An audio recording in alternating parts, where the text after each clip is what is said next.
Holla ballers, what's going on? It's Preacher.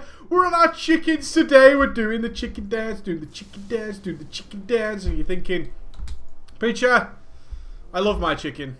What do you think of him? I think the chickens are, you know what, on beta when I early tested the chickens and I praised them. I absolutely praised them for the fact that they cut a lot of the crap out that went along with being a Moonkin. Blizzard thought they actually cut too much crap out and decided to sort of revert everything back to its old school self of being complicated as hell. And Moonkins are in fact complicated as hell. In my opinion, to play them really effectively, they have such a steep learning curve. Anybody can get basic results out of a Moonkin, and that's cool. But to get the real best out of them is not easy. So I'm going to take you through a bit of a step-by-step process of things that help you out and try and get you in the right direction so you can play around with your Moonkin in good shape and do pretty damn well, okay? I had to run several dungeons with this guy because, quite frankly, it was a steep learning curve. It was a very, very steep learning curve. So let's jump into the Moonkin. Let's get talking about what all the intricacies are. So we obviously get Wrath, we get Starfire, we get Star Surge, we get Moonfire, and we get Eclipse. All things we've seen before. We know all about these things. Now, what you're going to notice is that Insect Swarm was removed from the game, and they decided to just replace it with Sunfire. I don't like this. It's just a minor gripe, because you still have the two dots. Why not just keep Moonfire that changed to Sunfire and Insect Swarm? I kind of understand the difference between them. Again, Sunfire benefits from nature damage, and Moonfire is arcane based. And our dots are still incredibly powerful, so we still get all that usual bump, so nothing crazy going on there. We also get a DPS cooldown, something that the Moonkins were waiting for a long time, which was Celestial Alignment. It grants you the simultaneous damage benefits of both your Lunar and Solar Eclipse, increasing damage done by your nature and arcane spells by 42%. In addition, casting Moonfire also applies the periodic damage effect of your Sunfire. So I'm going to fire this bad boy off. And there you go, you get both your Eclipses, and firing one gives you both Moonfire and Sunfire. It also resets your Starfall, so that's something to be aware of. So we've got this nice DPS cooldown. Activate this ability consumes all lunar and solar energy and prevents gaining more during its duration. So one thing to be aware of when we get into the nitty gritty is that using Celestial Alignment while you're in Eclipse is a DPS loss, because obviously you're wasting possible Eclipsed attacks, and Eclipsed attacks are the balls. They are balls to the wall. Another change that we got was that they changed Hurricane into a spell that also changes, like Moonfire and Sunfire did. And now we have the arcane version, which is Astral Storm. Looks pretty groovy, right? Looks pretty sexy. It's actually a really, really nice graphic. I actually think it's pretty cool. I think it's something that is okay. AoE was always a little bit annoying as a Moonkin, to say the least, is that we had the Hurricane and we had mushrooms, and firing off mushrooms and multi-dotting was always the best way of doing it. It's not quite the same now, although they've added Astral Storm in. It's okay, we're happy with that, and Hurricane has been buffed as well. Let's jump into some talent discussion then. Why the hell not? A few things that are choicey here. Your movement speed increased. There's always going to be the choice between Feline Swiftness and Wild Charge. Moonkins get basically disengaged from the hunters. They can bound backwards. It's a little bit annoying. I like Feline Swiftness. We have to make micro adjustments as a caster. We have to either move quickly left, quickly right. Now, some bosses require us to make a large movement increase, in which case Moonkin bound backward would be better. But overall, Feline Swiftness in general should be better to increase your DPS by allowing you to make those micro movements just that little bit faster, get back into a steady position and carry on casting. But there's always a time when Wild Charge will come in handy. Things like the Will of the Emperor, where we've got to get behind targets very quickly. Elgalon, where we've got to get out in the middle and move away. All these kind of things are going to be coming handy with Wild Charge. At level 30, you get some sort of choice of a healing spell. Again, Scenario Ward is the weakest at the moment. It's nice for leveling, but it's pretty garbage while we're in a raid environment. So your choices are really Renewal and Nature Swiftness. I prefer Renewal because it's keep me alive. As a DPS, I do less DPS while I'm dead. That's just the be-all and end-all of it. While I'm dead, I'm doing less damage. Pretty simple, right? Pretty basic. Yes, it is.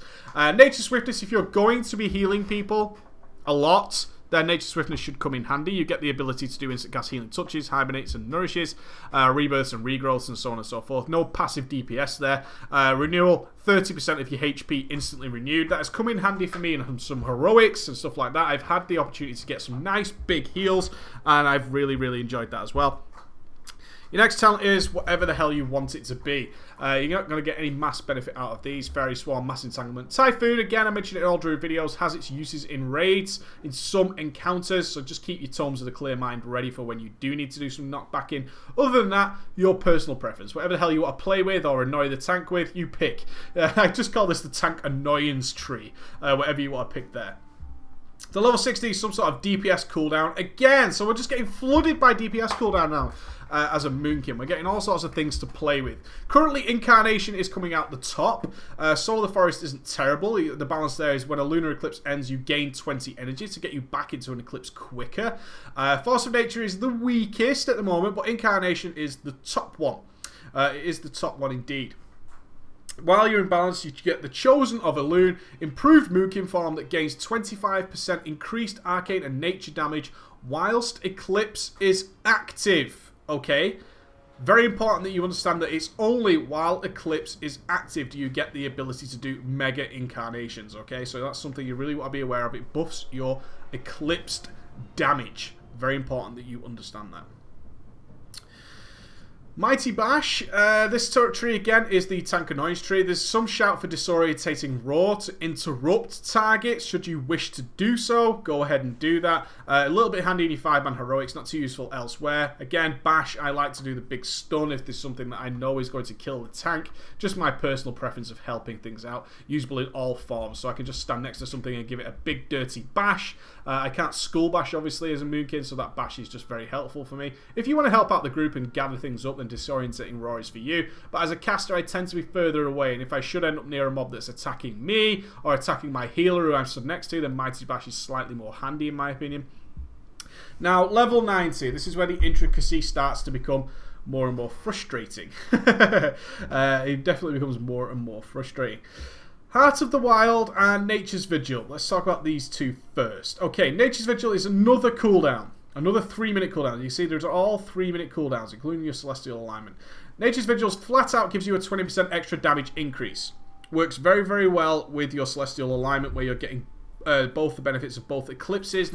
Using these together in a macro is super sexy. You get this huge, like, beast-like DPS increase, which is awesome. Heart of the Wild is going to give you a passive 6% extra intellect. Now, at the moment, in your early gear, when you're starting to get to your first tier of raiding and so on and so forth, and you're looking pretty cool, Nature's Vigil should win because you can line it up with your other cooldowns, Bloodlust, Heroism, Potions, and so on and so forth, and therefore it multiplies itself really nicely to give you a massive DPS increase. So you should be taking Nature's Vigil pretty much. There's some argument for Heart of the Wild, especially if you don't want to play with another cooldown, although you can macro them together, so it's not the end of the world, is Nature's Vigil should be winning. Dream of Scenarios. Let's read what it does. Nourish, Healing Touch, and Regrowth increase the damage done by your next 2 Moonfires or Sunfire casts by 50%, or by your next 2 melee attacks. Now, there is some theory going towards this. I just want to touch on this, but I don't recommend you guys do this. Is when you are best in slot, which is a long way off from where you probably are right now, or should be right now. There is a definite DPS increase eventually to using Healing Touch in your rotation in order to buff your next 2 Moonfires and Sunfires, because your dots are very, very powerful. Very powerful. This should be changed. No Moonkin wants to be casting Healing Touch in their DPS rotation. It's not there yet, so don't try and do this now. It will be a DPS loss. I recommend you go with Nature's Vigil. But be aware that at some point in the future, if you're playing a Moonkin, it's very likely that Dream of Scenarios will come out on top. And that's if things stay the same. If things stay exactly the same. And using Healing Touch in your rotation will in fact be a good thing. Yeah. Yeah. Glyphs, I haven't bothered changing the glyphs too much here. There's only one glyph I really wanted to touch on here, which was Glyph of the Moonbeast. Where are you? The Glyph of the Moonbeast. You can now cast Healing Touch, Rejuve, Rebirth, or Tranquility without cancelling Moonkin form. I'm not going to change this around because I'm going to do something with this later. And I don't intend to be healing too much in the demonstrations I'm showing you. But in general, that's the one you want to be carrying with you at all times if you're a permanent Moonkin. Just so you can heal and you can rebirth without losing your Moonkin form. Just saves you a nice little global there. Nice and helpful just to stay in Moonkin form. There's nothing worse than realising you've dropped out of Moonkin form. That is the absolute worst thing in the universe. Okay, let's talk about reforging. Now, Moonkins are falling into the trap similar to Warriors, where their secondary stats are super, super cool, namely crit. Crit gives you the benefit of refreshing your dot. So let me try and do this. I'm probably not going to get a crit now. So watch the Moonfire. I'm going to cast some Starfires. Never going to give me a crit, are you? Oh, there we go. So you can see that crit extended the duration of my Moonfire by critting that Starfire. Namely, the same thing as well if we had Sunfire on. See if we can get a crit Wrath out. So you can see Starfire, there you go, a crit there, increasing the duration of that dot. Now, because of that mechanic, it makes crit very, very strong, because it means we're recasting dots less. Our dots are still super powerful, and if we do get a lot of crits in there, then we can literally just keep things ticking over without having to recast them. That gives us extra casts of other spells, gets us back into Eclipse faster. It synergizes really, really well. Now, you might be thinking, what about Haste, Preacher? What about Haste? Haste is always good for casters, right? Yes, up to a certain point. You're going to be aiming for a reasonable amount of Haste, raid buffed, that's going to give you extra ticks on your Sunfire and Moonfire. However, once you get that, getting to the next relevant Haste point ain't easy. Ain't easy at all, especially not in current gear. And after that, you're going to be stacking tremendous amounts of crit. As much crit as you can possibly handle. Crit is so cool, you're going to be gemming it over Intellect. At worst, you're going to be using Int crit gems, and so on and so forth. But realistically, if you've got a yellow socket, you're going to be smashing in a pure critical strike gem in there because of the mechanic I've just shown you. Crit is super powerful. Your worst stat is Mastery. Your worst stat is Mastery. Hit. Getting the basic haste breakpoint is actually more important than hit. Now, it's not difficult to get, so I'm going to put the stats in the background so you can check them out. And then you want to get your hit capped and then stack as much crit as possible. So your priorities are this. Haste until the very soft, basic overlap hit cap. Haste to the basic soft cap, which is going to give you an extra tick on your dots. Then you're going to switch to hit, get your hit cap, and then you're going to get as much crit as possible. Now, a lot of you wise people will notice I'm way over the hit cap. That's because I'm using a resto geared set. As you can see, it's got gemming for spirit in there. This character is mainly restoration. I'm not going to bother re-gemming it for the sake of demonstrating some basic spells to you guys and basic gameplay. But be under the understanding that if you were having yellow sockets, you would go for crit, and you obviously want your intellect crit gem in your top meta socket. That's right. Burning Primal Diamond is the choice you're going for. Okay, let's get into the nitty-gritty of how do you play this class. This is going to be a little bit extended because it's not that easy. The mechanics have changed. We went through some various mechanics and I did a couple of workshops on the Moonkin and how to play it. And now we've got some extra things. Now, one of the things I really want to talk to you about is Astral Communion. One of the most annoying parts about being a Moonkin is trying to get into Eclipse before the fight starts. We got this spell, Astral Communion. You commune with the Sun and Moon. Sup Sun, sup Moon. Gaining lunar or solar energy every 1 second for 4 seconds. Generates the power type most beneficial to you. So if I was to fire off this Communion now, unfortunately I wasn't in the middle, so it hasn't taken me all the way to Lunar. So I'm just going to take myself to Lunar just to demonstrate this for you. If you were to do Astral Communion and you were dead on 0, it would take you straight to your Eclipse. Now be aware that Nature's Grace procs when you gain Eclipse, which gives you 15% spell casting speed. That means you don't use Astral Communion until you are about to pull. And then you want to start the fight in an Eclipse, which is very awesome. When you proc your Eclipse, depending on whether it's lunar or solar, remember the blue is lunar, yellow is solar, you want to cast the dot that is buffed the most first. Okay? So if we hit lunar, that is Moonfire. Then you want to cast your Sunfire. Now the reason for that is Moonfire can be refreshed, as we've just talked about there. If we get some nice Starfires, which I'm not going to get now, obviously, because that would be too nice. No. We get the crits, then it extends it anyway, and therefore we want the slightly longer Sunfire to exist, as we don't get much benefit from that Sunfire whatsoever. Now, in terms of refreshing dots, you will eventually, ultimately, reach a stage when your dots last the entire duration of your Eclipse. It's not likely to happen soon, though. You might get lucky and you might get closer and closer, but your dots are very important. You need to judge when to refresh your dots. You want them ticking all the time. Now, if you're in this situation where one more cast will take you to Eclipse, like that, then you're not going to do that. Now, you can see as soon as I hit Solar, I cast Sunfire first, and then I go into my Wrath spam. And I get that crit, and you can see now Sunfire is naturally extending itself, which is awesome. Exactly what I wanted to show you. Not going to extend itself again, though, which is kind of annoying. And I'm one cast off hitting Luna, therefore I will just hit the Luna. If you're hitting midway and your dots are about to run, then you want to be recasting those dots. You can afford to lose 1 or 2 casts at best without dots on. If not, you want to be recasting your dots. On top of that, use Star Surge on cooldown, unless you are literally about to hit Eclipse. Therefore, just delay that 1 cast so it gets the benefit of that Eclipse. Very, very cool, okay? So your single target rotation is dots on pretty much 100% of the time. When you hit an Eclipse, you want to cast the primary dot of that Eclipse first, okay? Keep Star Surge on cooldown. Be aware every time you hit Luna, you can use Starfall. Now, if you get in this situation, my dots have run out, so I want to refresh those dots. I'm not going to sacrifice 4 casts or whatever it might be to wait to get back to Solar. That would be an absolute waste of my life. There we go, into Solar, use Sunfire first, then into Wrath Spam, and so on and so forth, and just keep that up. Use your cooldowns as appropriately. Now let's talk about cooldowns a little touch. I don't want to get too in depth on this, because this is going to be a little bit extended. Is you try to want to use, where are we? Let me get back, let's talk about these both. Celestial Alignment grants you simultaneous benefits of both Eclipse. So remember your Celestial Alignment, a good time to use it, if we're looking at our bar now, is as soon as this Eclipse goes to there. I'm not wasting any damage if I use it now. So I can go ahead and pop my both, get my dots on, get spamming, and I'm going to be in good shape.